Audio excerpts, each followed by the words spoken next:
complete overview of the Vedic knowledge. That's why Srila Prabhupada wanted his disciples to study all those books and realize them. Then they would be authorized to initiate. Then they would be authorized to make disciples all over the world with no restriction. Not that one should become a guru by the vote of some committee. Prabhupada never authorized that. Rather, he authorized that people should become guru by passing this examination on these Vedic literatures. And of course, the examination needs to be a little bit tricky so that only someone who has actually realized can answer the questions properly. But anyway, somehow or other, ISKCON never got around to making those examinations.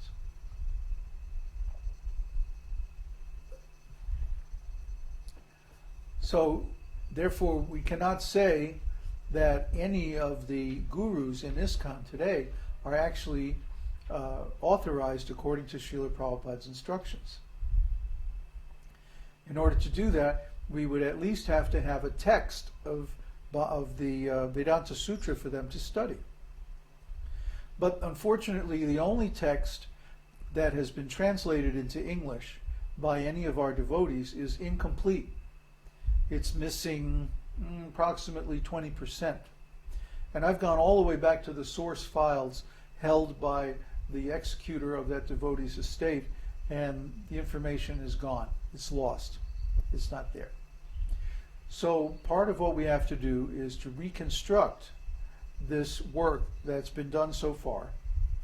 And then we have to add additional references and also additional topics of background knowledge, because people today don't have the advantage of studying the Vedas their whole life. At least most of them are relatively new. So they require more background to be able to understand the difficult sutras. Some of the sutras are very, very obscure. And you have to know Upanishads, you have to know so much. So instead of assuming that they have that knowledge, we have to give the knowledge and give all the material that they need to understand the sutras. This is a lot of work. So I am doing this work, but this requires tremendous concentration. This is why I don't feel that I can mix doing the Vedanta commentary along with answering the questions of the neophytes on the Kurukshetra and Ashram forums.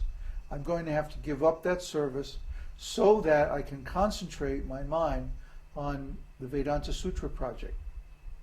It's like my attention gets divided into too many separate pieces if I'm dealing with all these different people's questions. I want to keep my attention on the project that I'm working on, and that means I'm thinking about it practically 24 hours a day. I'll look a couple of sutras ahead, and then I'll think, well, what am I going to have to explain? What background material am I going to have to include? What quotes can I use that help to make the point conclusively? And then sometimes I have to search for that material, and it takes hours and hours of going through the Veda base and like that.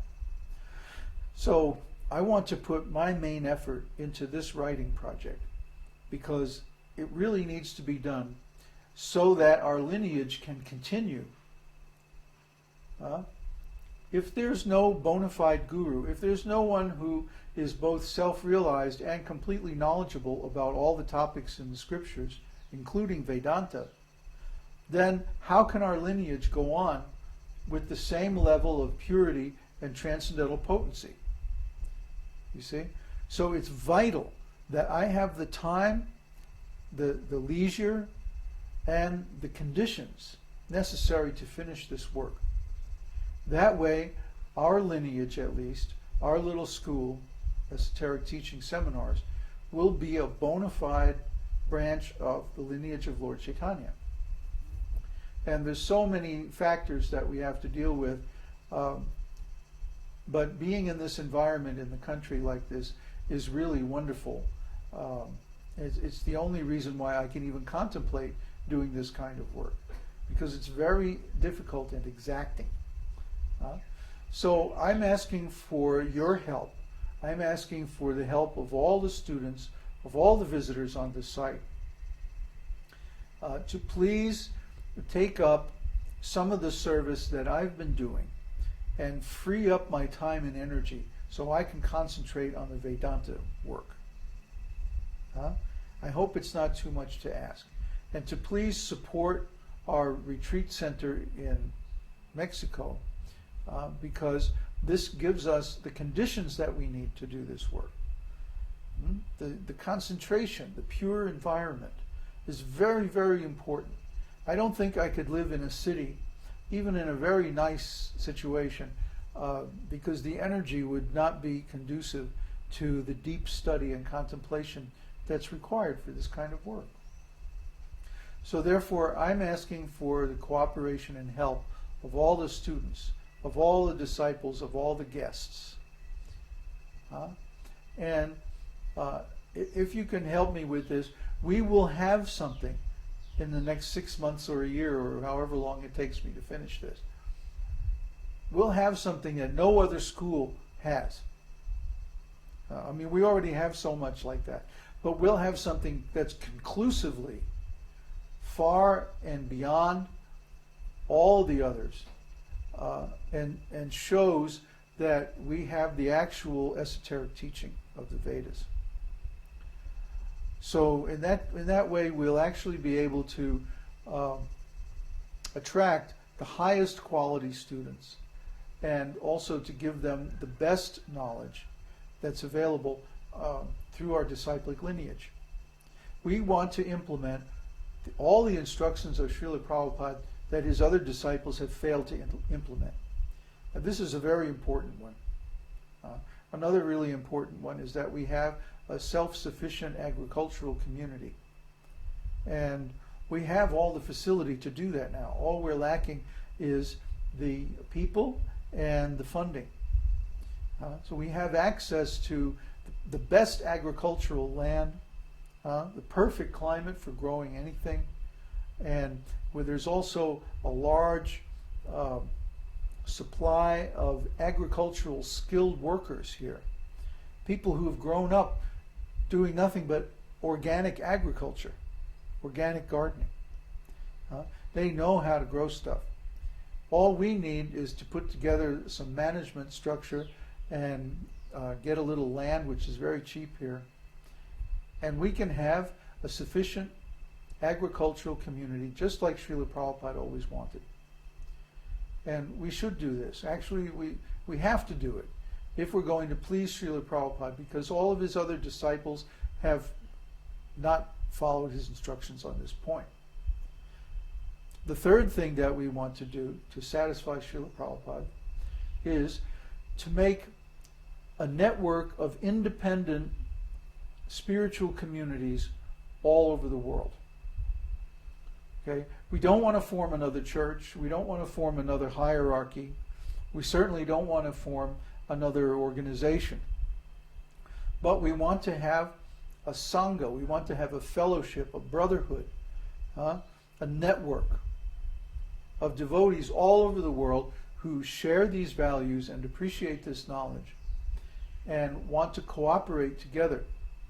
Not because they're in some structure or political hierarchy or something like that uses power and politics to force them to cooperate, but because we're following Srila Prabhupada's instructions and they want to cooperate because they can see this is the best thing for all of the people on this planet. So our mood is really different from any of the other Vaishnava organizations on the planet. We're basically not, we don't even really consider ourselves preachers or anything like that. I'm just an artist.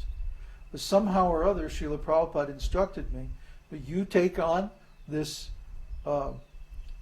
system, you take on this engagement, you take on this assignment of carrying on this lineage.